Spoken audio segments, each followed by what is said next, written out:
Hello, how are you today? Do you want to dive into a book that might just surprise you, whether it becomes your next favorite or one you might skip? Let's find out what readers are saying about it. Heidi Ashton, who has 44 likes, says, 5. This is the love story.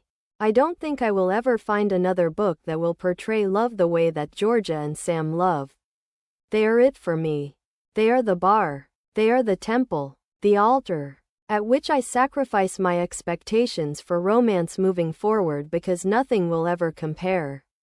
This so unexpectedly became one of my favorite books of all time.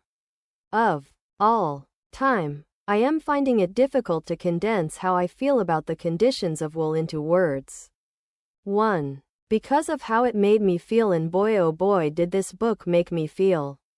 And 2. In order for you to experience the intended emotional roller coaster, it is best to go into this book blind. So I want to be careful of what I share and withhold. Jessa Hastings took everything that people love about Magnolia and Daisy, with none of their flaws, and has blessed us with Georgia Carter, a woman with an incredible scientific skill at reading people, based on the twitch of a muscle you didn't know existed. Georgia can know if you are telling the truth, lying, aroused, murderous, disgusted, surprised, or most importantly in love. While reading this, I felt I learned so much, not only about myself and the people around me, but the overall human experience and what unites us as a species, through toxic and dramatic familial discord which put White Lotus to shame. The Conditions of Wool blatantly tackles topics that will be jarring for some readers, and incredibly validating and enlightening for the rest of us. The way she addresses the meaning of family, science, religion, politics, sexuality, truth, and love is philosophical, poetic, and utterly, irrevocably perfect. Georgia and Sam ruined me for romance. I wasn't ready for their story or my experience of it to end.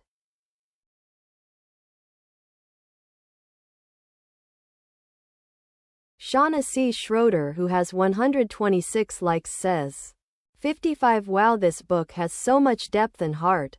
It dives into so many themes of family, trauma, and complicated relationships. This book has literally left me speechless, and I wanted to read it again before the book was even finished. The complexities and pain within this book will literally leave you gasping, sobbing, heartbroken, furious, destroyed. Then slowly Jessa begins to piece your heart back together again.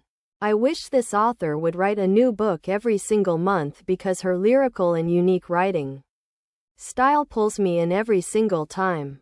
So good. Kennedy Larson, who has 125 likes, says, Jessa's writing scratches an itch in my brain unlike any other author. The way she writes her characters' streams of consciousness is like she's lived in my brain. As with all of her other books, she writes messy drama so incredibly well. I was invested from page 1. It felt like I was a fly on the wall watching every interaction play out. I absolutely loved the addition of micro-expressions. It was unique and refreshing. Sam Penny. If Jessa writes it. I am reading it. More of my thoughts are the pod episode. Aaliyah, who has 74 likes, says, okay, first off, in a nutshell, Jessa Hastings writes, I read thoughts. I loved this so much, though it wasn't as painful as I would have liked. She set my expectations to this default after MP series BTW. That Daisy crossover was so uncalled for. Anyway, we move on. There's something in the way Jessa writes her characters. It touches you to the core, and her writing as a whole makes you feel like you're physically in their world, literally in the book itself. Those who have experienced her books will understand, but simply put, not all authors can deliver 60-chapter books and have you feeling like every bit of you is invested in the story. There's never a dragged feeling with her books. The FMC. I absolutely loved Georgia. Her backstory, her development, where and how she grew up, everything just came together so beautifully that you really do understand her as a character. Like Could we be friends already please? Also, I absolutely adored the scenes where she'd be using her body language expertises. Honestly, this character has such a place in my heart, like protect her at all costs. She deserves so much kinda energy. The MMC Christian will always have my heart, but Sam's vulnerability, his honesty and self-awareness, and the fact that he wasn't just a support to Georgia's brother but also her, and my God. Guys, WHO know how to communicate. Yes, please. I was hesitant this book was gonna disappoint, cause let's be real, nothing, and I mean nothing, by this author will top Magnolia Parks for me the day it does. I'll be the first one to say so, but this book was so beautiful in its own way. However, I will say if you're not a fan of Insta love feels, then don't pick this up. Kylie All the Rosie Reads, who has 42 likes, says 2.5 rounded up. Writing this review has proven to be very difficult.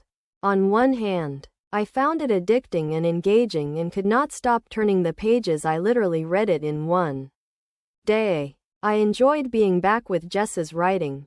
The family dynamics were really raw and heartbreaking. Tennis and Sam were top-tier characters. I would like to see more of Tenny's story. The romance fell so flat for me, it just wasn't believable. I wanted to really know these characters before I started rooting for them. Way too insta-love for me. But I will say, the banter was great, and the last thing I will say about this book, the sweeping generalizations about American Christianity, whatever that even means, just made me sad. I have a lot of grace and empathy for people who experience hurt from religion. I've been there, too. But the way that some things were presented in this book about God and the Bible didn't sit well with me. Of course, Jessa is welcome to write about religion and Christianity however she sees fit. But just something for people to be aware of before they decide to pick this one up.